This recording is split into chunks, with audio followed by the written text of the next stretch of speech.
ऐसे ये शरीर रूपी वस्त्र, और इस शरीर रूपी वस्त्र के ऊपर अगर पाप का कोई दाग धब्बा लग जाए, मैले दाग परे पापन के विषयन में लपटान। ये मानव शरीर मैले दाग परे पापन के विषयन में लपटान। तो विषय वासना में, पाप के दाग में ये शरीर रूपी वस्त्र हमारा गंदा हो गया है। अगर अपने हाथ से इसको साफ कर दें तो थोड़ा प्रेम से, थोड़ा हिफाजत, ममता से साफ करेंगे, आराम आराम से, धीरे धीरे।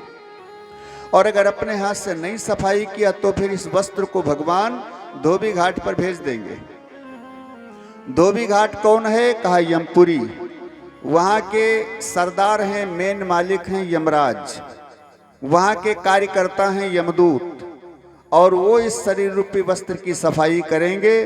तो कैसी सफाई करते हैं, नरकों के वर्णन में जानते हैं सब लोग। वहां ऐसी सफाई करते हैं, बिल्कुल साफ कर देते हैं। इसलिए अपने हाथ से साफ कर लो। परीक्षित जी ने कहा महाराज कैसे साफ करें? कोई बढ़िया से ब्रांड का कोई साबुन, निरमा बता दीजिए, साबुन, सर्फ, सोडा, जिससे साफ कर लें, ऐसे साफ हो जाए कि फिर दोबारा साफ करने की जरूरत न पड़े। सुखदेव जी ने कहा तो फिर नोट करो, कौन सा साबुन? के चित केवल या भक्ति हरि नामानुकीर्तनम। संयोग से भगवान के नाम का कीर्तन, भगवान के नाम का भजन करने का संयोग मिल जाए, ये सबसे बढ़िया ब्रांड वाला साबुन है परमात्मा का नाम। परमात्मा के नाम से बढ़ करके शरीर रूपी वस्त्र को साफ करने वाला दूसरा कोई साबुन नहीं है। संत कहते हैं राम नाम के साबुन से जो, ये राम नाम के साबुन से जो मन का मैल छुड़ाएगा, निर्मल मन के दर्पण में सिया राम का दर्शन पाएगा। निर्मल मन के दर्पण में सिया राम का दर्शन पाएगा। वो निर्मल मन के दर्पण में सिया राम का दर्शन पाएगा। निर्मल मन के दर्पण में सिया राम का दर्शन पाएगा। राम नाम के साबुन से, राम नाम के साबुन से जो मन का मैल छुड़ाएगा, निर्मल मन के दर्पण में सिया राम का दर्शन पाएगा। ओ निर्मल मन के दर्पण में सिया राम का दर्शन पाएगा। हर प्राणी में राम बसे हैं, पल भर तुमसे दूर नहीं। हर प्राणी में राम बसे हैं, पल भर तुमसे दूर नहीं। देख सके ना इन आँखों से, इन आँखों में नूर नहीं। हाँ देख सके ना इन आँखों में, इन आँखों में नूर नहीं। जो अंदर परमात्मा बैठा हुआ है, हमारे तुम्हारे सबके अंदर जो परमात्मा बैठा है, उसे इन आँखों से देखा नहीं जा सकता। जय हो। जो अंदर वाले नेत्र हैं ज्ञान वैराग्य के, केवल ज्ञान वैराग्य के नेत्र से ही उसको देखा जा सकता है, लेकिन उन आँखों में रोशनी नहीं रह गई, बेकार हो गई। ज्ञान वैराग्य के नेत्रों में रोग आ गया है, उस रोग को दूर करती है भागवत। इन आँखों में देख सके ना, इन आँखों से, इन आँखों में नूर नहीं। हाँ देख सके ना इन आँखों में, इन आँखों में नूर नहीं। देखेगा मन के मंदिर में, देखेगा मन के मंदिर में, जो प्रेम की ज्योति जलाएगा, निर्मल मन के दर्पण में सिया सिया राम का दर्शन पाएगा। हाँ निर्मल मन के दर्पण में सिया राम का दर्शन पाएगा। ओ निर्मल मन के दर्पण में सिया राम का दर्शन पाएगा। राम नाम के साबुन से हो, राम नाम के साबुन से हो, मन का मैल छुड़ाएगा। निर्मल मन के दर्पण में सिया राम का दर्शन पाएगा। निर्मल मन के दर्पण में सिया राम का दर्शन पाएगा। राजा राम का दर्शन पाएगा। निर्मल मन के दर्पण में सिया राम का दर्शन पाएगा। सिया राम का दर्शन पाएगा। राजा राम का दर्शन राम नाम के साबुन से, ये बहुत बढ़िया ब्रांडेड साबुन है, एक बार अगर लगा दो तो दाग ढूंढते रह जाओगे। हैं? परीक्षित जी ने कहा किसी ने लगाया है, फायदा हुआ है? सुखदेव जी ने कहा हाँ हुआ है। तो बता, दिखाओ प्रमाण, बताओ कोई। सुखदेव जी ने कहा सुनो। कान्य कुब्ज द्विजे नगरे ब्राह्मणोपति अजामिलः। कान्य कुब्ज नाम का एक नगर है, वहां एक ब्राह्मण देवता रहते हैं, नाम है अजामिल। अजामिल माने होता है, अजा माने माया, मिल माने मिला हुआ। जो माया में मिला हुआ है वही अजामिल है। इसलिए सुखदेव जी कहते हैं पूरा संसार ही तो अजामिल है। इसलिए जैसे अजामिल का उद्धार हुआ वैसे मुझे भी अपने उद्धार के लिए कुछ न कुछ वैसे ही करना चाहिए जैसे अजामिल ने किया। एक वेश्या पर आसक्त हो गया, वेश्या से विवाह कर लिया, अपनी पत्नी को अपने बच्चों को छोड़ दिया और वेश्या के साथ रहने लगा। उस वेश्या से 10 बच्चे उत्पन्न किए अजामिल ने। जो सबसे छोटा वाला बेटा है, एक संत के कहने से उसका नाम रख दिया नारायण। वेश्या के साथ रहता है तो बहुत बड़ा आतंकवादी बन गया, डाकू बन गया, लुटेरा बन गया, नंबर 1 का अधर्मी बन गया। सबसे छोटे बेटे का नाम नारायण रखा। नारायण 5 वर्ष का। अजामिल की मृत्यु 12 वर्ष की आयु शेष रह गई है, पहले ही होने लगी। माने यमराज के दूत आए, अजामिल के प्राण निकालने लगे। भयंकर दर्द हुआ, पुकारा अरे बेटा नारायण बचाओ। दूरे क्रीडन का गत्वा, दूर थोड़ी दूर पर खेल रहा था उसका बेटा नारायण। देखा बेटा नारायण बचाओ, बेटा नारायण बचाओ। उसी पर ज्यादा आसक्ति थी। भगवान के पार्षद घूम रहे थे, सोचा कोई हमारे प्रभु को बुला रहा है, इसलिए आ गए भगवान के पार्षद। यमराज के दूतों को मारा धक्का, दूर गिरे जाकर के, संभल कर खड़े हुए, भाई कौन आ गए तुम 4 चमकीले चमकीले, हमको धक्का काहे को दे दिया? भगवान के दूतों ने कहा पहले तुम बताओ काले काले मटमैले कहां से आ गए?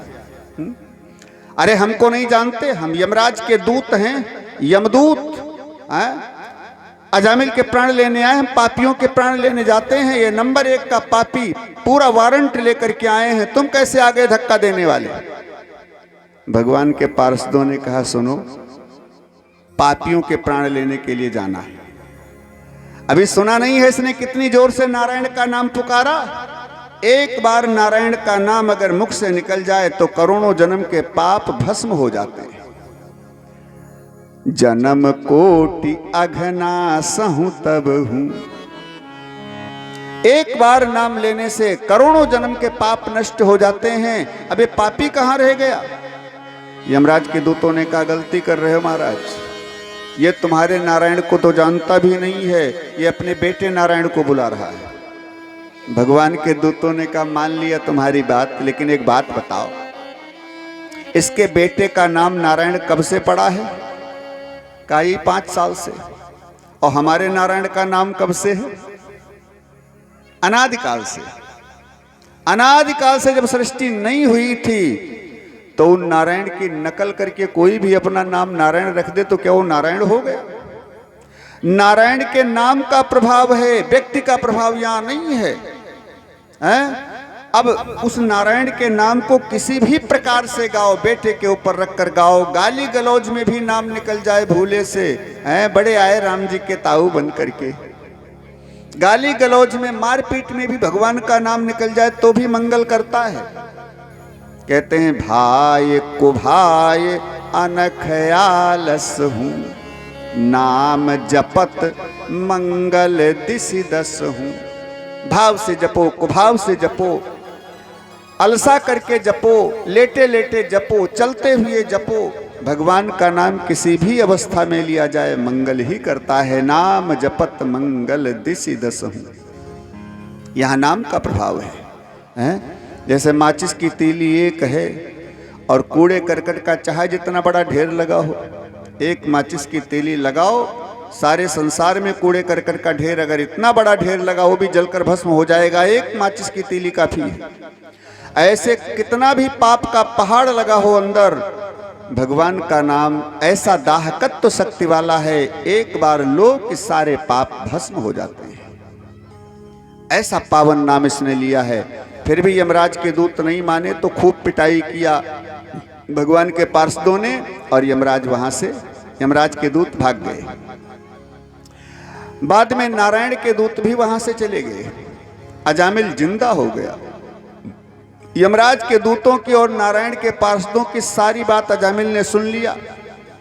अजामिल ने देखा भगवान के नाम की शक्ति, सोचा बाप रे, जब भगवान के नाम को एक बार वो भी गलती से लेने की इतनी बड़ी शक्ति कि यमराज के दूतों को मार करके भगा दिया, मेरी अल्प मृत्यु टल गई, मुझे 12 साल की जिंदगी प्राप्त हो गई, तो अगर जिंदगी भर भगवान का नाम लिया जाए तो कितना बड़ा फल मिलेगा। विचार करें आप लोग, हैं? एक बार नाम लेने का अगर इतना बड़ा प्रभाव, तो अगर जिंदगी भर नाम लिया जाए तो कितना बड़ा फल मिलेगा। इसलिए अजामिल ने सब कुछ छोड़ दिया, सन्यासी बन गया, और सन्यासी बन करके गंगा जी के किनारे आकर के और फिर बड़ी सुंदर बड़ी श्रेष्ठ भक्ति करके भगवान की मुक्ति धाम को प्राप्त कर लिया, परम धाम को प्राप्त कर लिया। सुखदेव जी कहते हैं देखो ये नारायण के नाम की शक्ति है। अब यमराज के दूत आए और यमराज के सामने पासा फेंक करके बोले महाराज हमारा इस्तीफा मंजूर करो, हमारी ड्यूटी हो गई, हमें नहीं करना नौकरी। यमराज ने कहा बात क्या हो गई? कहा अरे उस आपने भेजा उस अजामिल पापी के प्राणों को लेने के लिए गया और उसने बड़े जोर से नारायण पुकारा, सो 4 चमकीले चमकीले आ गए, हमको मारकर भगा दिया। और जैसे नारायण कहा जोर से, सो यमराज ने दौड़ करके मुंह के ऊपर हाथ रख लिया। अब कहा दोबारा मत कहना। यमदूतों ने कहा क्यों? कहा देखते नहीं यहां सब पापियों से भरा है पूरा नरक, अगर नारायण का नाम जोर से लिया किसी के कान में पड़ गई और उसने भी कह दिया तो सबको मुक्ति देना पड़ेगा, तुरंत नरक से बाहर निकालना पड़ेगा, हैं? सारा व्यापार खत्म हो जाएगा, हमारा कारोबार ठप हो जाएगा। पेट्रोल पंप में माचिस जलाना खतरे से खाली नहीं है। इसी प्रकार से नारायण का नाम इन पापियों के बीच में लेना ठीक नहीं है। यमदूतों ने कहा इतना बड़ा प्रभाव इस नाम का? यमराज ने कहा अब भी नहीं जान पाए, इतनी बड़ी पिटाई खा करके आए हो, अब भी नाम का प्रभाव नहीं जान पाए? कहा महाराज तो अब एक बात बता दो, किसको लाना है किसको नहीं लाना है, ये बता दो। यमराज ने कहा तो फिर नोट करो। जिह्वा न वक्ति भगवद गुण नाम धेयम, चेतस न स्मरति तच्चरणारविंदम, कृष्णाय नो नमति एक्छिरे कदापि, ताना नयध्वमसतो कृत विष्णु कृत्यान। जिनकी वाणी से जिह्वा से कभी भगवान का नाम न निकलता हो, जिनका सिर कभी भगवान के चरणों में न झुकता हो, जिनका मन कभी भगवान का चिंतन न करता हो, स्मरण न करता हो, उनको पकड़ करके, ऐसे पापियों को पकड़ करके मेरे सामने लाओ। कृष्णाय नो नमति यच्छिरम एकदापि, जो कभी भगवान की कथा को न सुनते हो, सत्संग को न सुनते हो, उनको पकड़ करके मेरे पास लाओ। और खबरदार, जो ये काम कर रहे हैं उनके पास अगर गए तो जानते हो जैसी पिटाई हुई वैसी फिर पिटाई होगी, दोबारा मेरे से मत कहना। है? ऐसा भगवान का नाम सुखदेव जी कहते हैं, ऐसा प्रभावशाली नाम छोड़ करके हम दाम के चक्कर में दौड़ते घूम रहे हैं। मैंने कल बताया था, जो भाग्य में लिखा होगा वो मिलता जाएगा। मेहनत करते रहो, कर्म करते रहो, शरीर को व्यापार व्यसन में रोजगार में लगाए रहो, हैं? लेकिन मन को भगवान से जोड़े रहो, मन को भगवान से कभी अलग मत करो। जो मिलना होगा भाग्य में होगा, मिल जाएगा। दाम का चिंतन मत करो, दाम की माला मन में मत जपो। अभी 100 मिले हैं, 500 करना है इसको। अरे मिलना होगा, 500 मिल जाएंगे अपने आप। मेहनत करते रहो। 500 की चिंता क्यों करनी है, उसको सोचना क्यों है? एक कमरा बना, 4 और बनवाना है भी, उसको सोचना क्यों है? बनना होगा, बन जाएगा। मेहनत करते रहो। मेहनत करने के लिए भागवत ने नहीं रोका है। शरीर से कर्म करते रहो, लेकिन चिंतन उसका मत करो, इतना कमाना है, इतना बढ़ाना है, इतना सब करना है, वो वहां करना, ये सब मत सोचो। मन में चिंतन, मन में सोचो केवल भगवान का नाम, केवल परमात्मा का चिंतन करो। मन से, शरीर से कर्म करते रहो संसार के। यही जीवन का सार है, यही जीवन का सार है। मन में केवल राम का चिंतन करो, दाम का चिंतन कभी मत करो। कर्म में लगे रहो। बोलिए सद्गुरुदेव भगवान की जय हो। इसके बाद वृत्रासुर का आख्यान बताया। जिन वृत्रासुर को दधीच की हड्डियों का वज्र बना करके भगवान के कहने से इंद्र ने मारा, वध किया। नारायण कवच का उपदेश विश्वरूप के द्वारा प्राप्त हुआ, जिस नारायण कवच की बड़ी महिमा है। संत कहते हैं, नारायण कवच का कितनी भी भयंकर बीमारी से पीड़ित हैं आप, नारायण कवच का अगर 1100 बार, 2100 बार पाठ करवा दिया जाए अपने अनुष्ठान के रूप में किसी ब्राह्मण के द्वारा, तो बड़ी से बड़ी बीमारियां भी दूर हो जाती हैं। ऐसा प्रभाव नारायण कवच का। इसके बाद 7वें स्कंद में प्रहलाद का चरित्र सुनाया। प्रा माने भक्ति, आह्लाद माने प्रसन्न होना, खुश होना। जो भक्ति में ही प्रसन्न रहे हमेशा, जो भक्ति में ही हमेशा खुश रहे, वो प्रहलाद है। हम प्रहलाद की कथा सुन लेते हैं, लेकिन प्रहलाद जैसा बनते नहीं हैं। अगर प्रहलाद जैसा बनने का प्रयास करें तो कथा सुननी सार्थक है, वैसे नहीं। कथा 1000 बार सुनो, कोई लाभ नहीं है। अगर वैसा नहीं बने तो बनना पड़ेगा। हमने कहा भगवान का नाम जपो, भागवत में लिखा है, जपोगे नहीं फायदा कैसे होगा? बुखार आ गया, डॉक्टर ने बताया पैरासिटामॉल टेबलेट ले लो, खा लो, ठीक हो जाओगे। अब पैरासिटामॉल टेबलेट डॉक्टर ने बता दिया, जब खाओगे बुखार तभी तो जाएगा। दूसरे दिन फिर पहुंचे, डॉक्टर साहब बुखार नहीं गया। क्या किया? दवाई तो लाई थी, जेब में रखी है, खाया नहीं है। अरे खाओगे तब बीमारी जाएगी, केवल सुनने से बीमारी नहीं जाएगी। इसलिए ये तो एलोपैथ है, पूरा आयुर्वेद है ये। शरीर की बीमारी ठीक करने का, मन की बीमारी ठीक करने का, तो ये आयुर्वेद सुन करके, मार्गदर्शन सुन करके जब इस पर चलोगे, ऐसा करोगे, तब फायदा होगा, वैसे फायदा नहीं होगा। हम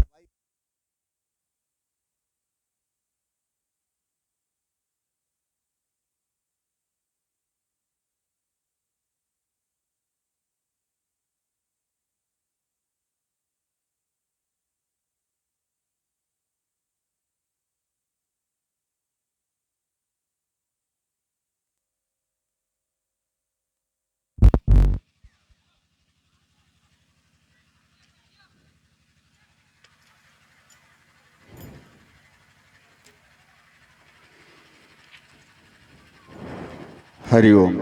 बोलिए सच्चिदानंद भगवान की जय हो। कथा सब जानते हैं, केवल प्रहलाद के गुणों को सुने और प्रहलाद जी के बारे में केवल सुने बस। तो जो भक्ति में हमेशा प्रसन्न रहता है, जिसको भक्ति में ही आनंद आता है, वही प्रहलाद है। हमको भी प्रहलाद बनना पड़ेगा। केवल नाम प्रहलाद रखने से हम प्रहलाद नहीं हो जाएंगे। जब प्रहलाद के गुण जीवन में आएंगे, नाम कोई भी हो लेकिन हम प्रहलाद हो जाएंगे। तो प्रहलाद ने ऐसी भक्ति किया, हिरण्यकश्यप ने बहुत मारने का प्रयास किया, पहाड़ से नीचे गिराया, समुद्र में डुबाने का प्रयास किया, अग्नि में जलाने का होलिका ने प्रयास किया, खुद जल गई, प्रहलाद बच गए।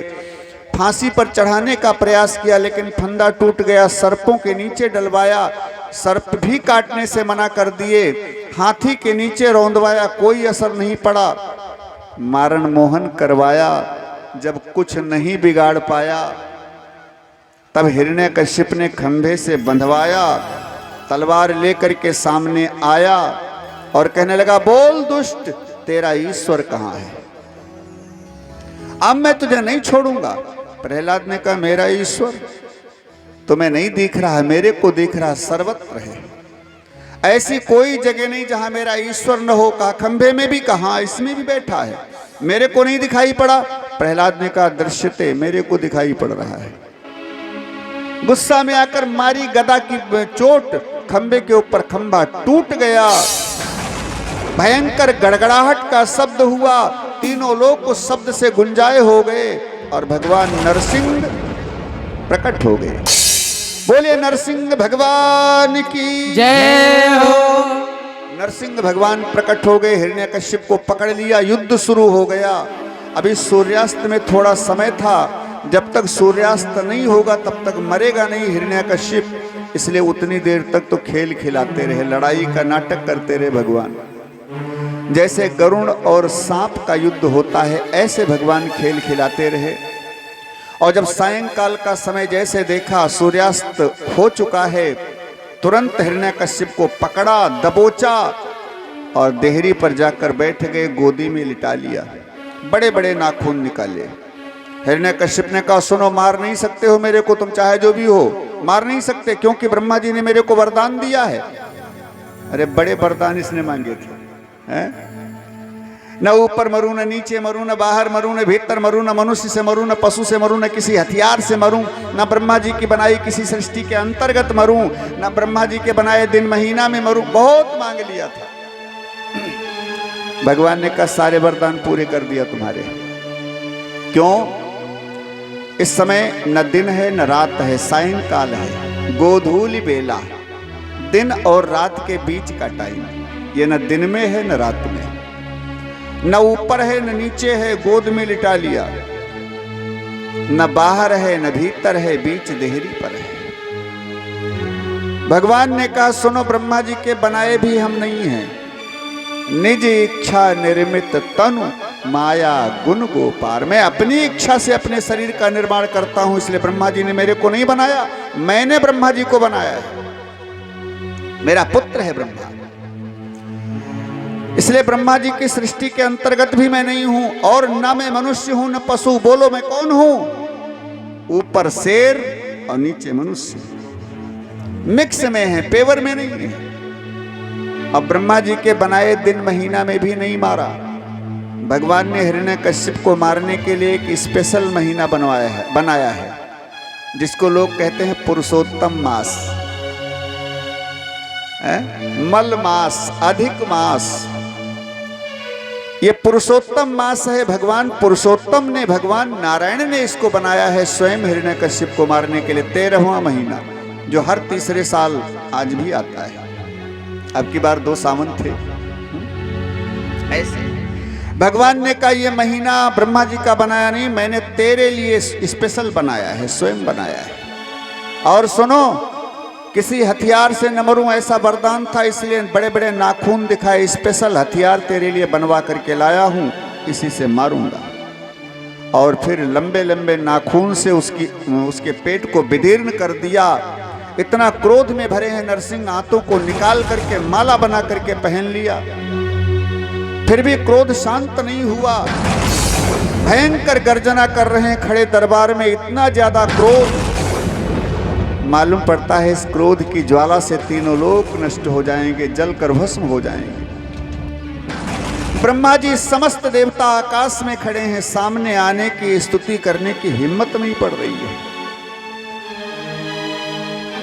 लक्ष्मी जी आई, आरती उतारने लगी। जब भगवान के चेहरे को देखा, नीचे मनुष्य ऊपर शेर, आरती की थाली दूर फेंका और दैया मैया करती वहां से भाग गई, हाय हाय करती। ऐसा तो भगवान का स्वरूप हमने कभी न देखा था न सुना था। लक्ष्मी जी भी जब भाग गई, ब्रह्मा जी ने कहा अब होगी महाप्रलय। जब लक्ष्मी जी भी इनके क्रोध को नहीं शांत कर पाई, अब महाप्रलय होगी। नारद जी आए, प्रहलाद को बंधन से खोला, जाओ बेटा भगवान के क्रोध को शांत करो।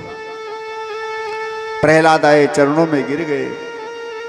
प्रहलाद को देखा, भगवान एकदम शांत हो गए। प्रहलाद को उठाकर गोद में ले लिया, जिह्वा से पूरा शरीर चाटने लगे, मस्तक के ऊपर अपना वरद हस्त फेरने लगे और कहने लगे, बेटा प्रहलाद तू मेरे को क्षमा कर देना, क्योंकि आज तक भक्तों को पुकारने में देर हुई है, मेरे आने में देर नहीं हुई है, लेकिन ये पहला चांस है जो तेरे पुकारने में देर नहीं हुई, मेरे आने में देर हो गई।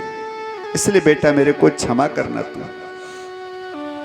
मेरे नाम के लिए न जाने कष्ट, कितने कष्ट तेरे को सहने पड़े हैं बेटा। इसलिए भगवान क्षमा याचना करते हैं। धन्य है प्रहलाद की भक्ति। प्रहलाद के जैसा भक्त आज तक न हुआ है, हुआ था और न आगे होगा। गोद में लेकर के आए, सिंहासन पर बैठ गए, प्रहलाद के सिर पर हाथ फेरने लगे। यहां प्रहलाद जी ने 42 श्लोकों में भगवान की स्तुति किया है। बड़ी सुंदर स्तुति, दिव्य स्तुति, 42 श्लोकों में दिव्य स्तुति किया है। अगर पूरा स्तुति का प्रकरण सुनाया जाए, बताया जाए, और बड़े भाव से भरा है स्तुति प्रकरण, पूरा सुनाया जाए तो 2 दिन लगेंगे, आज और कल भगवान कन्हैया का जन्म रह जाएगा। ऐसे एक एक शब्द भाव से भरा हुआ है। लेकिन इतना ही समझें, भगवान कहते हैं प्रहलाद तू मेरे से कुछ मांग ले, मैं तेरे ऊपर बहुत प्रसन्न हूं, बहुत प्रसन्न हूं। प्रहलाद ने कहा प्रभु आज मेरे को क्या नहीं मिल गया, आज मेरे को तो सर्वस्व मिल गया है, सब कुछ मिल गया है नाथ। क्या मिल गया तेरे को, मैंने क्या दे दिया तेरे को? प्रहलाद कहते हैं प्रभु एक बात बताओ, क्या लक्ष्मी जी को गोद में ऐसे लिटा करके जो तुम्हारी पत्नी जी हैं, कभी उनके सिर पर हाथ फेरा है तुमने? भगवान ने कहा ना, कभी ऐसा नहीं किया। अच्छा प्रभु, भगवान शिव तुम्हारे पौत्र हैं, शिव जी ब्रह्मा जी की भ्रकुटी से हुए हैं रुद्र, तो ब्रह्मा जी पुत्र तो शिव जी पौत्र। अपने पोता को कभी गोद में लिटा करके तुमने उसकी दाढ़ी में हाथ लगाकर दुलार किया है? भगवान ने कहा ना, कभी नहीं किया। ब्रह्मा जी जो तुम्हारे पुत्र हैं, कभी पुत्र को गोद में लिटाकर उनके गालों को सहलाया है तुमने, प्यार किया है? ना, कभी ऐसा नहीं किया। प्रहलाद जी ने कहा प्रभु तो ये सारे सुख मेरे को मिल रहे हैं, जो लक्ष्मी को, शिव जी को, ब्रह्मा जी को नहीं मिला आनंद, वो आनंद मेरे को मिल रहा। आपकी गोद में लेटा हूं, आपका वरद हस्त मेरे सिर पर चल रहा है, कभी मेरी दाढ़ी में हाथ लगाकर मेरा दुलार करते हैं और कभी मेरे गालों को सहलाकर प्यार करते हैं प्रभु, और क्या चाहिए? इसलिए मेरे को तो आज सर्वस्व मिल गया, मुझे कुछ नहीं चाहिए। फिर भी प्रहलाद तो मेरी प्रसन्नता के लिए कुछ मांग ले।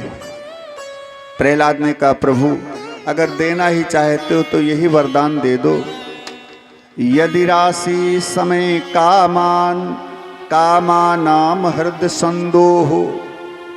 मेरे मन में कभी किसी से कुछ मांगने की इच्छा अगर जागृत हो तो ऐसा वरदान दो कि वो इच्छा न जगे, यानी मैं कभी भी किसी से कुछ न मांगूं, ऐसा वर दे दो। भगवान ने कहा प्रहलाद तू भी बड़ा विचित्र है, तू मेरे से मांग नहीं सकता लेकिन मैं दिए बिना रह नहीं सकता। चल गद्दी पर बैठ और अपने पिताजी का राज्य संभाल, और 1 कल्प तक तू राज्य करेगा। अपने पिताजी की गद्दी का 1 कल्प तक राज्य करेगा, फिर मेरा पार्षद बनकर के मेरे धाम को आएगा और मेरा पार्षद बनकर के तू हमेशा के लिए मेरे पास रहेगा। ऐसे प्रहलाद को वरदान देकर के भगवान अंतर ध्यान हो गए। बोलिए भक्त और भगवान की जय हो। भक्तवर प्रहलाद की जय हो। नरसिंह भगवान की जय हो। अष्टम स्कंद प्रारंभ हुआ। इसमें 4 मनवंतरों की कथा है और चारों मनवंतरों में परमात्मा के अवतार हैं। पहले मनवंतर में गज और ग्राह की कथा, जिसमें हरि के रूप में भगवान का अवतार हुआ। गज को बचाया, ग्राह को मारा। और दूसरे मनवंतर में समुद्र मंथन के द्वारा भगवान के 2 अवतारों की कथा है। दैत्य और दानवों से समुद्र मंथन करवा के स्वयं कच्छप बन करके मंदराचल पहाड़ को पीठ पर धारण करके भगवान कच्छप के रूप में अवतार धारण करते हैं। बोले कच्छप भगवान की जय हो। और फिर उसके बाद मोहिनी का रूप धारण करके अमृत का बंटवारा करते हैं। ऐसे 2 अवतारों का वर्णन। और तीसरे मनवंतर में 52 भगवान का अवतार, 52 की कथा राजा बलि के द्वार पर जाते हैं।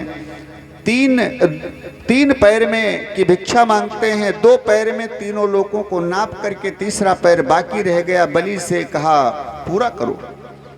बलि ने कहा प्रभु मेरे शरीर को नाप लो, क्योंकि धन बड़ा होता है कि धन का मालिक। भगवान ने कहा बड़ा तो मालिक होता है। अभी तो तुमने मेरे धन को नापा है, मालिक तो वैसे खड़ा है, मेरे को नापो। और तीसरा पैर बलि का नाप कर उसके सिर के ऊपर अपना चरण रख करके बलि को कृतार्थ किया। बलि को सुतल लोक का राज्य प्रदान करके स्वयं द्वारपाल बन करके प्रतिष्ठित हो गए। और चौथे मनवंतर में भगवान मत्स्य के रूप में अवतार धारण करते हैं, जिसमें सत्यव्रत राजा के ऊपर कृपा किया। हैग्रीव राक्षस को मार करके वेदों का उद्धार किया, जिसने वेदों का हरण कर लिया था। तो सत्यव्रत राजा के ऊपर कृपा किया, हैग्रीव राक्षस को मार करके वेदों का उद्धार किया मत्स्य के रूप में। बोलिए मत्स्य भगवान की जय हो। ऐसे 4 मनवंतरों की कथा सुनाई। आज लंबी कथा है, इसलिए समास विधि से जल्दी जल्दी में सुन रहे हैं आप लोग। 100 की स्पीड में गाड़ी चल रही है। जल्दी बैठना है, बैठो, माने एक बार में समझो तो समझो, न समझो रह गए तो रह गए।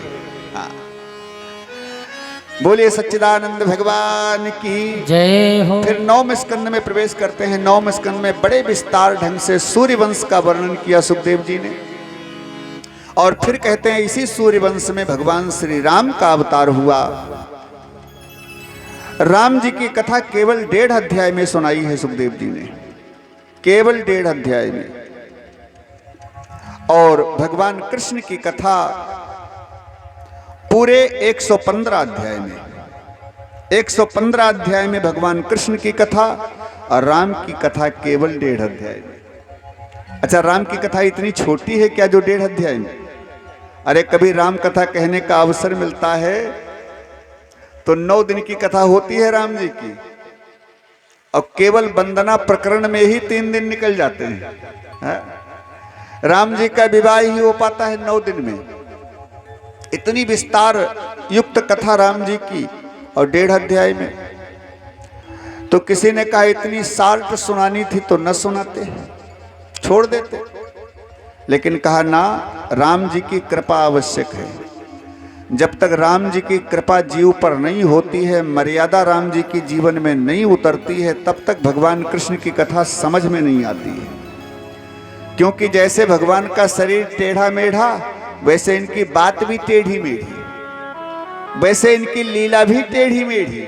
सब इनका टेढ़ा ही है। कहीं माखन चुरा रहे हैं तो कहीं चीर चुरा रहे हैं, तो कहीं रहस्य कर रहे हैं, कहीं उपदेश कर रहे हैं, कहीं गीता ज्ञान सुना रहे हैं।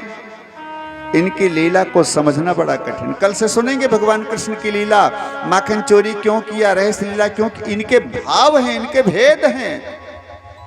भगवान दिखाई पड़ रहे हैं करते हुए, करते कुछ नहीं है। करतुम अकर्तुम अन्यथा करतुम, केवल दिखाई पड़ रहे हैं, करते कुछ नहीं है भगवान। तो भगवान कृष्ण की लीला समझना बड़ा कठिन, इसलिए राम की कृपा बहुत आवश्यक है। वैसे राम की कथा इतनी शार्ट 1.5 अध्याय में है? राम जी की कथा बहुत लोग तो ऐसे सुनाते हैं। एक ने कहा राम जी की कथा हम सुनाएं। कहा सुनाओ। तो उसने सुनाया मेरे को। क्या सुनाया? एक राम एक रावन्ना है, एक राम एक रावन्ना, एक क्षत्रिय एक बामहन्ना, वाने वाकी सिया चुराई, वाने वाकी लंक जराई, और बात कछु बातन्ना, तुलसी लिख गयो पोथन्ना। हो गई राम कथा।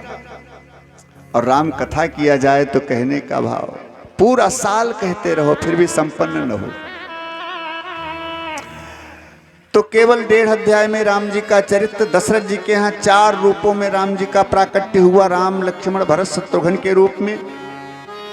दीक्षा लेकर के, शिक्षा लेकर के वशिष्ठ जी से फिर विश्वामित्र जी के साथ यज्ञ की रक्षा करने गए। ताड़का का वध किया, मारीच सुबाहु का निग्रह किया, सेना को मार करके यज्ञ की रक्षा करके जनकपुर गए।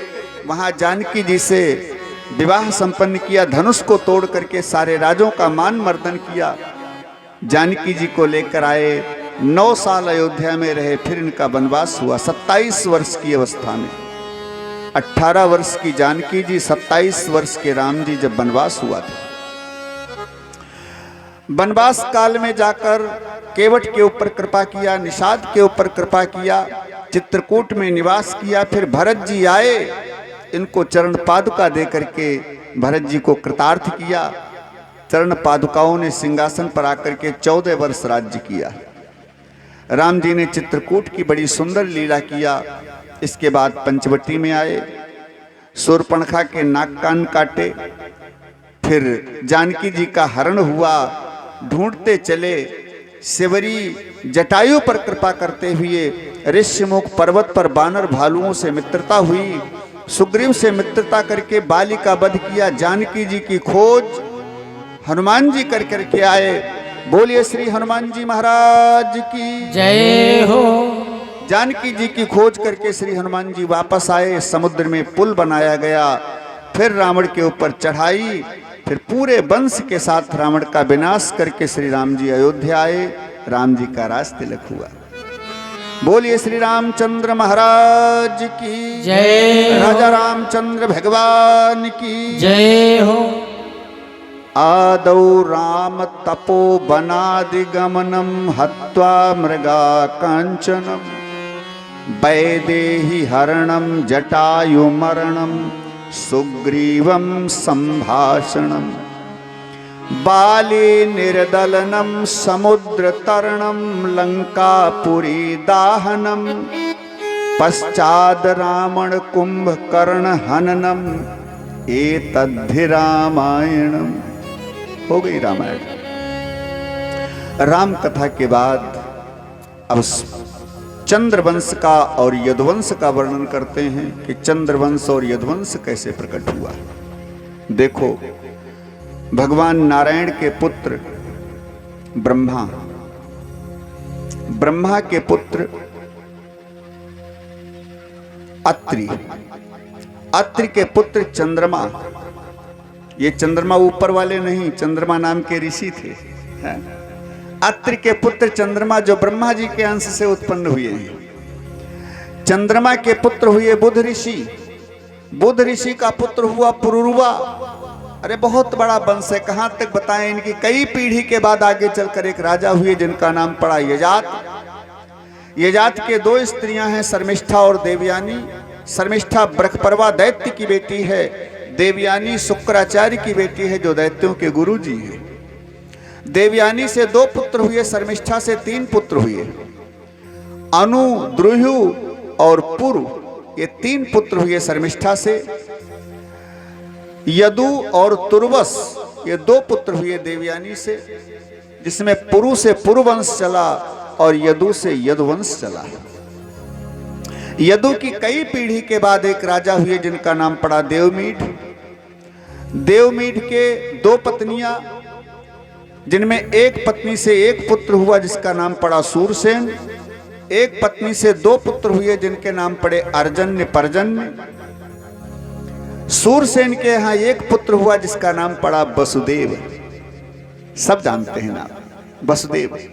और अर्जन्य पर्जन्य के यहां 9 पुत्र हुए जो 9 नंद कहलाए, नंद बाबा इत्यादि। सबके नंद की पदवी है, इसलिए नंद ही सबको कहा गया। 9 नंद हुए, बाबा नंद, घनानंद इत्यादि। ये सब वसुदेव के ही वंशज हैं, बाबा नंद वगैरह, यदुवंशी छत्री। वसुदेव जी के, सुखदेव जी कहते हैं राजन, वसुदेव जी ने 7 विवाह किए, 7 पत्नियां थीं।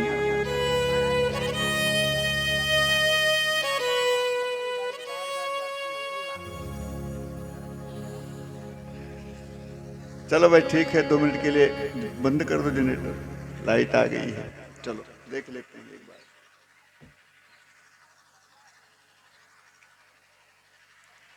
एक मिनट रुकें, लाइट आ गई है, जोड़ दिया जाए।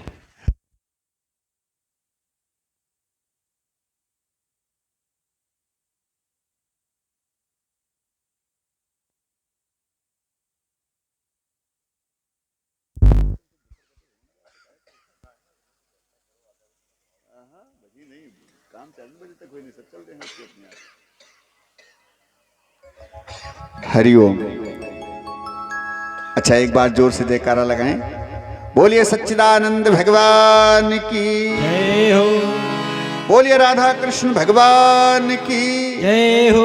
भगवान कन्हैया को बुलाना है, जितनी ही जोर की जयकार होगी उतनी जल्दी आएंगे, नहीं तो बैठे रहो 6 बजे तक।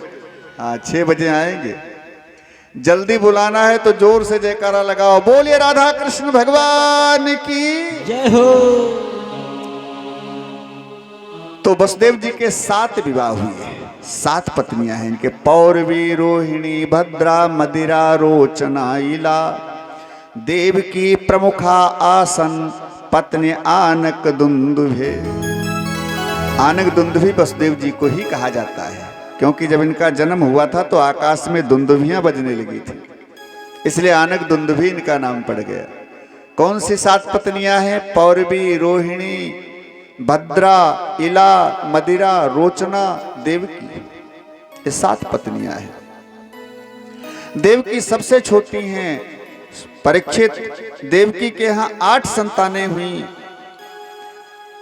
जिसमें से 6 संतानों को कंस ने मार दिया। 7वीं संतान भगवान की योग माया ने खींच करके रोहिणी के गर्भ में पहुंचाया, जिससे बलराम जी का जन्म हुआ, और 8वें गर्भ से भगवान कन्हैया का प्राकट्य हुआ। परीक्षित भगवान ने मथुरा में जन्म लिया, फिर गोकुल गए, गोकुल में 5 वर्ष लीला किया, फिर वृंदावन आ गए, वृंदावन की 6 वर्ष लीला किया, फिर मथुरा आ गए, मथुरा की 14 वर्ष लीला किया, फिर द्वारिका पहुंच गए, द्वारिका में 100 साल की लीला किया। ऐसे 6, 5, 11, 11, 14, 25 और 100, 125, 125 साल तक भगवान कन्हैया इस धराधाम पर रहे, फिर लीला संवरण करके गौलोकवासी हो गए। बोलिए कृष्ण कन्हैया लाल की जय हो। इतनी कथा सुना करके सुखदेव जी चुप, शांत। बहुत देर हो गई, 2 घंटा हो गया, सुखदेव जी कुछ बोले ही नहीं। परीक्षित जी ने हाथ जोड़कर निवेदन किया, गुरुदेव आपने कन्हैया जी की कथा नहीं सुनाई। सुखदेव जी ने कहा सुना तो दिया, अभी सुना तो दिया। वो मथुरा में जन्म लिया, वृंदावन, गोकुल की, मथुरा की, द्वारिका की लीला करके चले गए। परीक्षित जी ने कहा यानी कि एक श्लोक में कथा पूरी हो गई, सुना तो दिया अभी। महाराज ये बात मेरे को अच्छी बिल्कुल नहीं लगी, अटपटी बहुत लगी।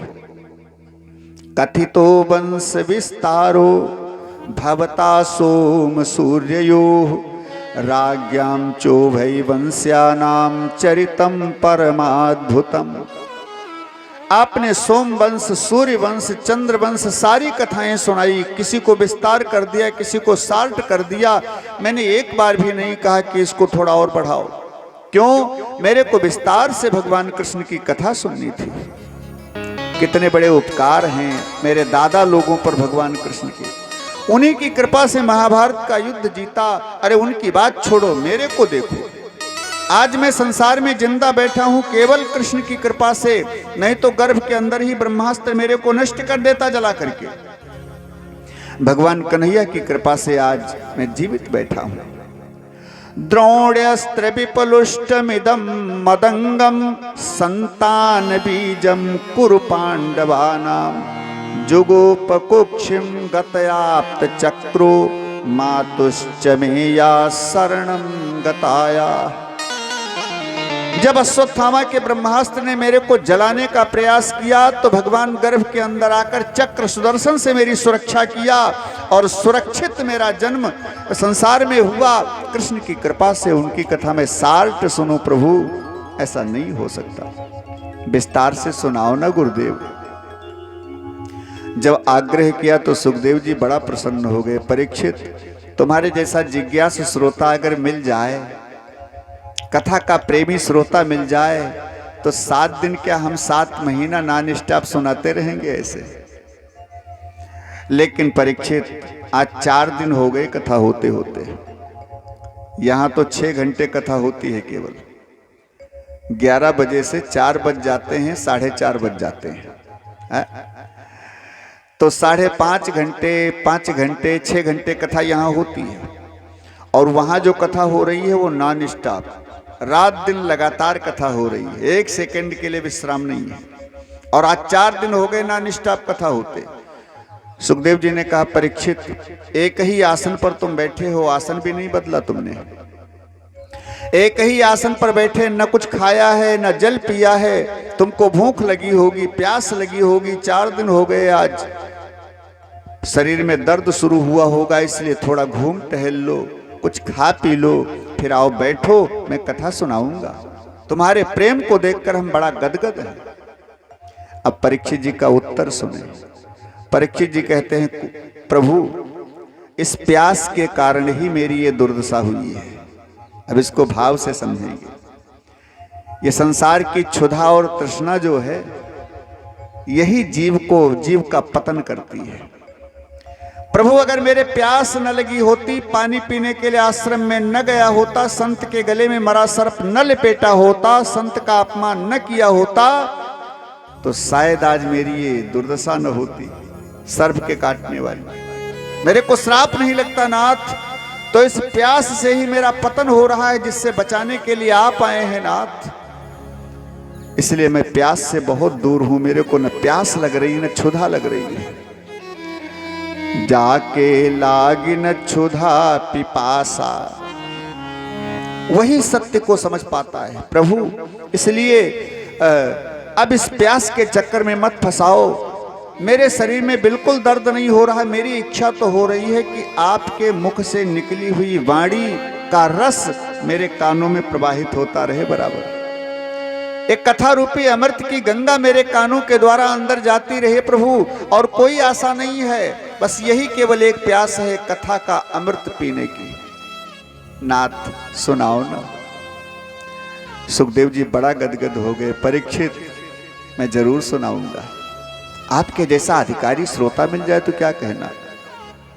अभी यहाँ 4 से ऊपर थोड़ा सा भी होना शुरू हो जाए तो चाहे भगवान साक्षात खड़े हों यहाँ, लेकिन सब धीरे धीरे जाना शुरू कर देंगे। 4 से ऊपर जरा भी समय होना शुरू हो जाए तो सब धीरे धीरे जाना। अरे 4:30 तक लगभग बैठे रहते हैं थोड़ा, कुछ लोग चले भी जाते हैं, लेकिन इससे जरा भी ऊपर समय हो तो कोई यहाँ नहीं मिलेगा, ढूंढे। लेकिन परीक्षित जी का भाव देखें। सुखदेव जी ने कहा, ठीक है राजन, सुनो, मैं सुना रहा हूं। क्या राक्षसों का अत्याचार बढ़ा, कंस इत्यादि अनेक राक्षसों का अत्याचार बढ़ा, जिस अत्याचार से पीड़ित होकर के पृथ्वी गाय के रूप में सब देवताओं के साथ ब्रह्मा जी के पास गई। ब्रह्मा जी से निवेदन किया, प्रभु ये राक्षस कैसे मरेंगे। ब्रह्मा जी ने कहा, थोड़ा रुको, जरा 2 मिनट हम भगवान का ध्यान कर लें, उनसे बातचीत कर लें, फिर बताते हैं। ब्रह्मा जी ने नेत्र बंद करके भगवान का ध्यान किया। 5 मिनट के बाद नेत्र खोले, कहा, सुनो, बात हो गई हमारी भगवान से। देवताओं ने कहा, क्या कहा है भगवान ने। ब्रह्मा जी ने कहा, सुनो, कहा है उन्होंने कि वसुदेव गृहे साक्षात भगवान पुरुषः परः जनिष्यते तत्प्रियार्थम संभवन्तु सुरस्त्रियः। वसुदेव के घर में साक्षात भगवान परम पुरुष नारायण प्रकट होने वाले हैं। अब अकेले नहीं आएंगे, जनिष्यते तत्प्रियार्थम, अपनी प्रिया जी को साथ में लेकर आएंगे। प्रिया जी कौन? राधा रानी। अपनी प्रियाजू राधा रानी को साथ में लेकर आएंगे, अकेले नहीं आएंगे। देवताओं ने सुना, चल दिए। ब्रह्मा जी ने कहा कहां जा रहे हो? यहां आओ। सब देवता आ गए। बोलो क्या मतलब निकल गया, पहचानते नहीं? अरे भगवान आएंगे तो तुम लोगों का भी तो कर्तव्य है क्या? कोई उनके रिश्तेदार बन करके, कोई मित्र बन करके, कोई सेना वाले बन करके, कोई भाई बन करके हैं, और कोई इष्ट मित्र बन करके संसार में चलो उनका साथ देने के लिए। जन्म लेना है, जब जिसकी जरूरत पड़े उसको चलना है, और अकेले नहीं। संभवंतु सुरस्त्रिया, ए देवताओं अपनी अपनी पत्नियों के साथ संसार में अवतरित हो जाओ भगवान का सहयोग करने के लिए। देवताओं ने सुना, ब्रह्मा जी की बात का अनुमोदन किया। कालांतर में कंस ने देवकी का विवाह वसुदेव जी के साथ किया। वसुदेव जी को भेजने जा रहा है। रास्ते में आकाशवाणी हुई। रास्ते में आकाशवाणी हुई जिसको कंस ने सुना। आकाशवाणी ने बताया, कंस तो जिस देवकी को इतनी उतावली से भेजने जा रहा है इसकी ससुराल, अस्यास्त्वाम अष्टमो गर्भो हंतायाम वह से बुधा, इसका 8वां गर्भ तेरा काल बनेगा। 8वां गर्भ बताया, लड़का होगा कि लड़की होगी नहीं बताया। कंस ने कहा ये तो बताओ लड़का होगा कि लड़की? देवताओं ने कहा ये तो पता नहीं लड़का होगा कि लड़की, लेकिन 8वां गर्भ तेरा काल बनेगा ये निश्चित है। कंस ने मारने के लिए तलवार निकाली, देवकी के बालों को पकड़कर नीचे खींच लिया रथ से। वसुदेव जी आए, कहने लगे राजन, एक वीर होकर के अबला के ऊपर हाथ उठाते हो, शर्म नहीं आती? मृत्युर्जन्मवताम वीर देहेन सहजायते। मनुष्य का जब जन्म होता है तो जन्म के साथ में मृत्यु का भी जन्म हो जाता है, और कब उस मृत्यु का आक्रमण हो जाए अपने ऊपर कोई पता नहीं है। महाराज, दुनिया में आकर के मृत्यु से बचने का साधन नहीं करना चाहिए, मृत्यु को सुधारने का प्रयास करना चाहिए। क्योंकि मृत्यु से कितना बचना चाहो आप बच नहीं सकते। इसलिए संत लोग, महापुरुष लोग, ज्ञानी लोग मृत्यु से बचने का साधन नहीं करते हैं, बल्कि मृत्यु को सुधारने का प्रयास करते हैं। मौत सबकी आएगी, जब राम कृष्ण नहीं रहे तो हम आप कहां रहेंगे? आया है सो जाएगा राजा रंक फकीर। इसलिए सुधारने का प्रयास करो मृत्यु को। वसुदेव ने कहा, कंस तुम्हें देवकी के 8वें गर्भ से शंका है ना? मैं प्रतिज्ञा करता हूं जितने बालक होंगे देवकी से सब लाकर तुम्हें दूंगा, उनको मार देना, देवकी को छोड़ दो। कंस ने कहा ठीक है वसुदेव, जब तक 8 संतानें देवकी से नहीं हो जाती जेल में रहना पड़ेगा। वसुदेव जी ने कहा मंजूर है साहब। हथकड़ी बेड़ियां डलवा करके देवकी वसुदेव को जेल में बंद करवा दिया। समय आने पर देवकी ने प्रथम संतान को जन्म दिया। वसुदेव जी कंस के पास लेकर आए। कंस ने उसे नहीं मारा, 8वां लेकर आना, इसने मेरा क्या बिगाड़ा है? भागवत जी में तो ऐसा लिखा है, लेकिन गर्ग संहिता वगैरह में लिखा है कि नारद जी आए और कमल का फूल दिखा करके 8 से 1, 1 से 8 ऐसे सारी पंखुड़ियों को 8 बता करके नारद जी ने कंस की बुद्धि को भ्रमित कर दिया। कोई भी बालक 8वां हो सकता है महाराज। और कंस की जब बुद्धि भ्रमित हुई तो देवकी के पुत्र को बुला करके वसुदेव के समेत बालक के पैर पकड़कर नीचे पटक दिया, बालक मर गया। अच्छा एक बात बताओ मेरे को, इससे बड़ा कोई दूसरा कष्ट हो सकता है क्या? लड़के का जन्म हो और जन्म होते ही तुम्हारी आंखों के सामने तुम ही उठाकर उसको दो, लो मार दो, और तुम्हारी आंखों के सामने पैर पकड़कर पटक दे, मर जाए बालक। इससे बड़ा कोई दूसरा कष्ट होगा? है? कहते हैं जब असहनीय पीड़ा को भगत बर्दाश्त करता है और हर परीक्षा में पास हो जाता है, तब भगवान उसे प्राप्त होते हैं, तब भगवान उसे मिलते हैं।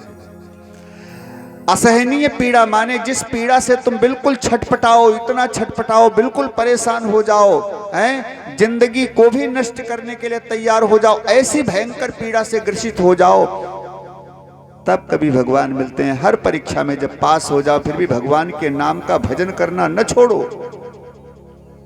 भजन करना न बंद करो, तब भगवान प्राप्त होते हैं, मिलते हैं। देवकी की 6 संतानें मारी कंस ने। भगवान ने 7वें गर्भ को योगमाया के द्वारा बता करके कि योगमाया 7वें गर्भ से मेरा ही अंश शेषावतारी बलराम जी होने जा रहे हैं, रोहिणी के गर्भ में पहुंचा दो, जो वसुदेव जी की पत्नी गोकुल में रहती हैं बाबा नंद के यहाँ। और देवकी के 8वें गर्भ से मेरा प्राकट्य होने वाला है। कब? जब भादों का महीना होगा, कृष्ण पक्ष होगा, अष्टमी तिथि होगी, चंद्रमा रोहिणी नक्षत्र में होगा, बुधवार दिन होगा, तब मेरा प्राकट्य होगा 12 बजे रात को। हम यहाँ देवकी से हो जाएंगे और तुम वहाँ यशोदा से हो जाना लड़की के रूप में।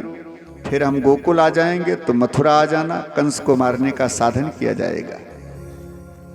और भगवान ने कहा ऐसा अगर किया तुमने योग माया, तो कलयुग में तुम्हारी बहुत बड़ी पूजा होगी। दुर्गा, चंडी, काली, मंगला, मनसा, अनेक रूपों में तुम पूजी जाओगी। देवी के नाम से तुम्हारी अनेक रूपों में पूजा होगी, सारा संसार तुम्हारी पूजा करेगा। योग माया ने गर्भ खींच करके रोहिणी का देवकी का रोहिणी के गर्भ में पहुंचाया, जहां बलराम भैया का प्राकट्य हुआ। देवकी ने 8वां गर्भ धारण किया है। अब 8वें गर्भ से परमात्मा आने वाला है। देवकी का दिव्य तेज बढ़ गया अपने आप। अच्छा, यहाँ थोड़ा सुने, आज 10 मिनट कथा बढ़ सकती है, केवल 10 मिनट।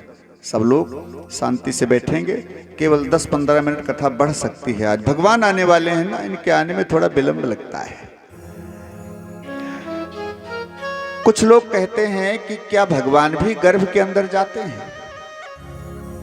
तो सुखदेव जी ने कहा भगवान 1% नहीं, पूरे 100% गर्भ में जाते हैं। कैसे? कहा भगवान को कहीं आना जाना थोड़े पड़ता है। लिखा है वेद का सूक्त है, अणु रड़ियान महतो महियान। सबसे छोटी वस्तु, अणु से भी छोटी वस्तु अगर दुनिया में कोई है तो परमात्मा, और सबसे बड़ी वस्तु अगर कोई है तो परमात्मा। माने चींटी के पैर में बंधे हुए घुंघरू की आवाज को भी परमात्मा सुनता है, और हाथी के गले में बंधे हुए बहुत बड़े घंट की आवाज को भी परमात्मा सुनता है। तो चींटी के पैर के घुंघरू की आवाज कैसे सुनता होगा? आना पड़ता होगा। कहा आना नहीं पड़ता, चींटी के अंदर भी वही बैठा हुआ है, इसलिए उसे आना जाना नहीं पड़ता है। अब देवकी के गर्भ में आए, कौशल्या के गर्भ में आए, 100% सही है, क्योंकि आना थोड़े पड़ता है। भगवान तो पहले से बैठे हैं सबके अंदर। ईश्वर अंश जीवय विनाशी। अच्छा, बैठे हैं कि नहीं बता? कितने लोग मानते हैं भगवान सबके अंदर बैठे हैं? जरा हाथ उठा करके बताएं कितने लोग मानते हैं। पीछे वाले भी मानते हैं भगवान सबके अंदर बैठे हैं? जय हो। सब जानते हैं भगवान सबके अंदर बैठे हैं। अच्छा, जब भगवान सबके अंदर बैठे हैं तो क्या भगवान को आना पड़ता है गर्भ के अंदर? जिसके गर्भ से भगवान को प्रकट होना है, उसके गर्भ में अपने अंश में थोड़ा तेज बढ़ा दिया, बस मात्रा ज्यादा बढ़ा दिया। भगवान तो पहले से बैठे हैं, इसलिए शंका करना बिल्कुल निर्मूल। भगवान आते हैं कि नहीं आते हैं, उन्हें आना ही नहीं पड़ता, वो तो बैठे हैं, सर्वत्र कड़कड़ में विराजमान है। जिसके गर्भ से जन्म लेना हुआ, थोड़ा अंश बढ़ा दिया, तेज बढ़ा दिया, इसलिए भगवान आए, 100% आए। तुलसीदास जी ने लिखा, जा दिन ते हरि गर्भ ही आए। भगवान गर्भ में आते हैं। अच्छा, देवता आकाश मार्ग में आए भगवान का स्वागत करने के लिए, और सब देवता आकाश में खड़े, ब्रह्मा जी, भगवान शंकर, सब देवता आकाश में खड़े, गर्भ स्थित देवकी के अंदर भगवान की स्तुति कर रहे हैं। देवता सब लोग थोड़ा स्तवन करें, सब देवता स्तुति कर रहे हैं। जोर से बोलेंगे, बोलिए कृष्ण भगवान की जय हो। ये सब देव चले, महादेव चले, लैले निज सकल समाज रे।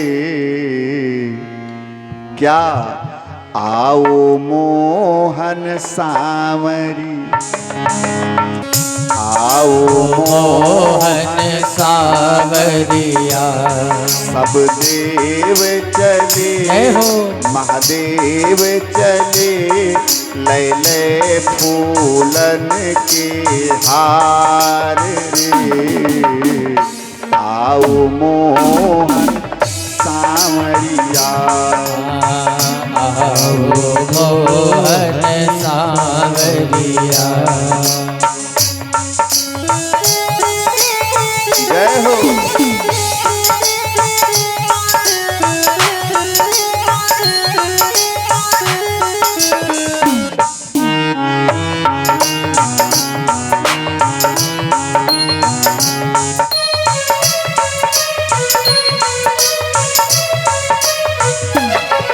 और शंकर जी ने आगे बढ़कर अपना डमरू बजाया। शंकर जी ने आगे बढ़कर अपना डमरू बजाया। हो गंधर्वों ने तान मिलाकर प्रभु की स्तुति गाया। गंधर्वों ने तान मिलाकर प्रभु की स्तुति गाया। सब हरसी रहे, मेघा बरसी रहे, सब हरसी रहे, मेघा बरसी रहे, अमृत की परत फुहार रे। आओ मोहन सांवरिया, आओ मोहन सांवरिया। हरि बोल। सब देव चले, महादेव चले, लैले फूलन के हार रे। आओ राघव सांवरिया, सब देव चले, चले, लैले फूलन के हार रे। अब आओ मेरे सांवरिया, आओ मोहन सांवरिया, आओ मोहन सांवरिया, जल्दी आओ मोहन सांवरिया, जल्दी आओ मोहन सांवरिया। अब आओ मोहन सांवरिया, आओ मोहन सांवरिया, अब आओ मोहन सांवरिया। बोलिए कृष्ण कन्हैया लाल की जय हो। सब देवता लोग भगवान की स्तुति करके देवकी मैया की वसुदेव की बड़ी प्रशंसा करके वहां से चले गए। धीरे धीरे समय आया, कौन सा? भादों का महीना, बुधवार दिन, अष्टमी तिथि, चंद्रमा रोहिणी नक्षत्र में आ गया। 12 बजे रात का समय, सुंदर सुहाना समय। अच्छा, रात में कहाँ कमल खिलते हैं, लेकिन कमल खिल गए। क्यों? जब कोई अधिकारी आता है तो अगर संडे को भी आ जाए छुट्टी वाले दिन, तो भी सारे अधिकारी अलर्ट रहते हैं, ड्यूटी पर तैनात। ये नहीं आज छुट्टी का दिन है, नहीं जाएंगे हम। कोई बड़ा अधिकारी आता है तो सारे छोटे छोटे अधिकारी तैयार रहते हैं, बिल्कुल। इसी प्रकार से परमात्मा आ रहे हैं तो सारे ड्यूटी पर तैयार हैं, बिल्कुल। रात में सुगंधित हवाएं चलने लगी, रात को कमल विकसित हो गए, भंवरे गुंजार करने लगे। बड़ा दिव्य समय हो गया, सुंदर बरसात शुरू हो गई नन्ही नन्ही फुहारों में। और भगवान नारायण साक्षात देवकी के सामने प्रकट हो गए। अपने दिव्य स्वरूप में भगवान नारायण प्रकट हो गए। बोलिए कृष्ण कन्हैया लाल की जय हो। भगवान नारायण प्रकट हो गए। देवकी मैया वसुदेव तो भगवान के उस सुंदर सात्विकी स्वरूप को देखते ही रह गए।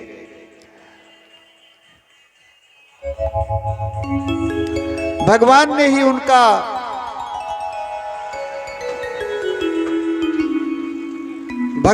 उनका मौन तोड़ा।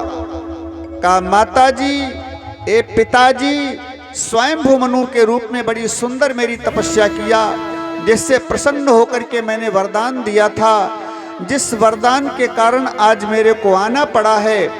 मेरे से मांगा था, चाहा हूं तुम ही समान सुत प्रभुसन कवन दुराओ। और मेरे से कोई ये मांग ले कि तुम्हारे समान पुत्र चाहिए तो मेरे को 3 बार आना पड़ता है। कोई ये मांग ले कि तुम मेरे बालक बन जाओ तो एक ही बार में छुट्टी कर देते हैं। और कोई ये मांग ले तुम्हारे समान पुत्र चाहिए तो 3 बार आना पड़ता है। ये कश्यप अदिति बने तो 52 के रूप में मैं आया। कौशल्या दशरथ जी बने तो राम जी के रूप में आया। आज देवकी वसुदेव बने हो तो कन्हैया के रूप में आया। देवकी ने कहा सो तो ठीक है बेटा, मैंने पुत्र बनने के लिए कहा था, तुम तो पिताजी बनकर आए हो। क्या मतलब मैया? अरे ये पीतांबर पहनकर दुशाला ओढ़ करके आए हो, 4 भुजा हैं तुम्हारे, शंख चक्र है, इतना बड़ा शरीर। बालक तो नन्हा सा होता है, नंगा नंगा होता है, 2 हाथ होते हैं। भगवान ने कहा माताजी मैंने सुना था मामा जी जितने बालक तुमसे होते हैं सबको मार देते हैं। सो मैंने सोचा सारी व्यवस्था से चलूं तो चक्र सुदर्शन भी साथ में लेकर आया। अगर मामा जी इस समय आ जाएं तो जिंदा नहीं छोड़ूंगा, और अगर तुम कह दो बालक बन जाऊं मैया तो तुमको मेरी सुरक्षा करनी पड़ेगी, फिर मैं सुरक्षा तुम्हारी नहीं कर सकता। वसुदेव जी ने कहा बेटा अगर मैं यही सुरक्षा करने में समर्थ होता तो 6 बच्चे मेरे काहे को मारे जाते। भगवान ने कहा चिंता मत करना, देखो मैं बालक बन जाऊं तो मुझे तुरंत गोकुल ले जाकर यशोदा मैया के पास पहुंचा देना, वहां मेरी पूरी सुरक्षा होगी। माखन मिश्री वहां खूब होता है, खा करके हट्टा कट्टा मोटे बन करके आएंगे और मामा जी को मार देंगे। वसुदेव जी ने कहा बेटा सो तो ठीक है, लेकिन हाथ में हथकड़ी, पैर में बेड़ियां, डबल ताले लगे हैं फाटक में, पहरेदार डबल पहरेदारी कर रहे हैं, कैसे ले जाऊंगा बेटा। भगवान ने कहा चिंता मत करना, जब जीव मेरे से संबंध जोड़ता है तो सारे बंधन उसके खुल जाते हैं। जीव जब माया से संबंध जोड़ता है तो सारे बंधन पड़ जाते हैं, और जीव जब मेरे से संबंध जोड़ता है तो सारे संसार के बंधन उसके टूट जाते हैं, इसलिए चिंता मत करना। ऐसा कहकर भगवान ने नन्हा सा स्वरूप बनाया, छोटे से बालक का देवकी की गोद में लेट गए। सबसे पहले मैया देवकी ने अपना स्तनपान कराया। न जाने कहां से एक टोकरी आ गई, हथकड़ी बेड़ियां टूट गई अपने आप। कृष्ण को उठाया, बालक को टोकरी में लिटाया, सिर के ऊपर रखा, चल पड़े। जेल के ताले टूट गए, फाटक अपने आप खुल गए।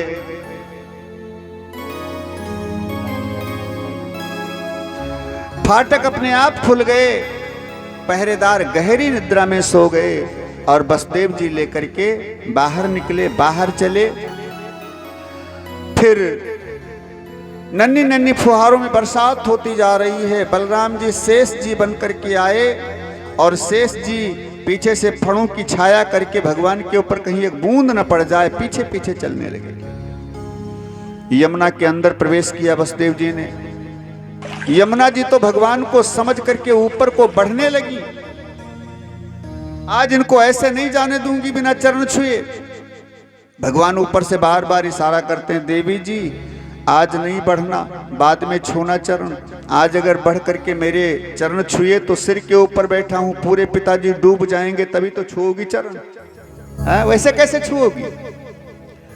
लेकिन यमुना नहीं मानी, बढ़ती हुई दाढ़ी तक आ गई वसुदेव जी की।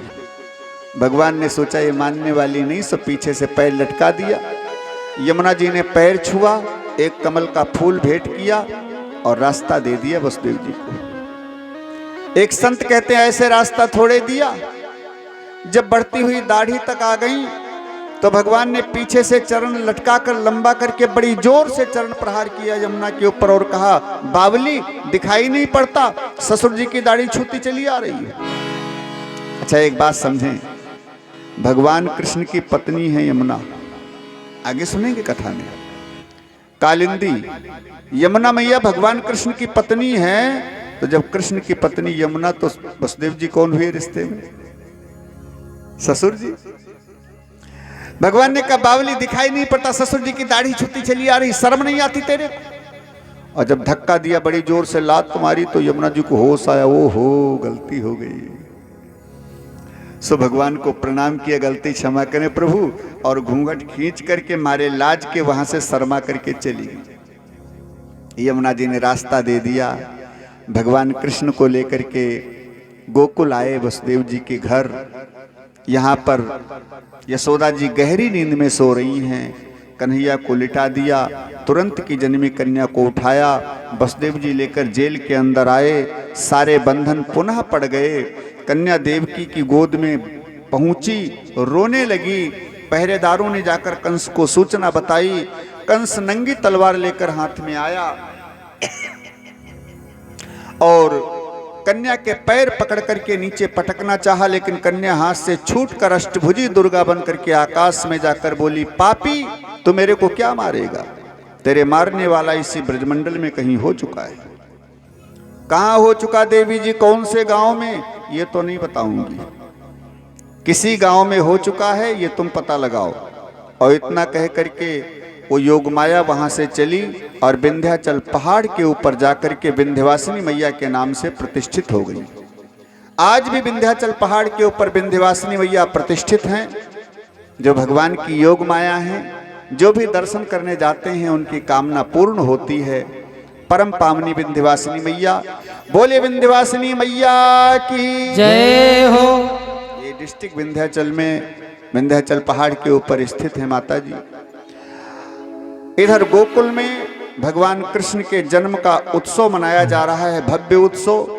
अब यहाँ आप सब लोग झांकी के माध्यम से दर्शन करेंगे। बाकी कन्हैया जी का उत्सव कैसे मनाया गया ये कल की कथा में आप सब लोग सुनेंगे।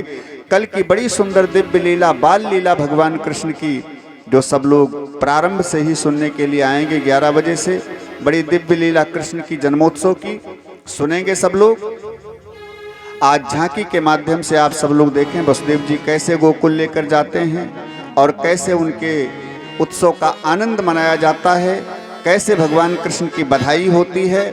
जिनको भी बधाई देना हो भगवान कृष्ण के जन्म की, भागवत जी को आकर के समर्पित कर सकते हैं, या कि कन्हैया जी आ रहे हैं उन कन्हैया जी के लिए दे सकते हैं बधाई।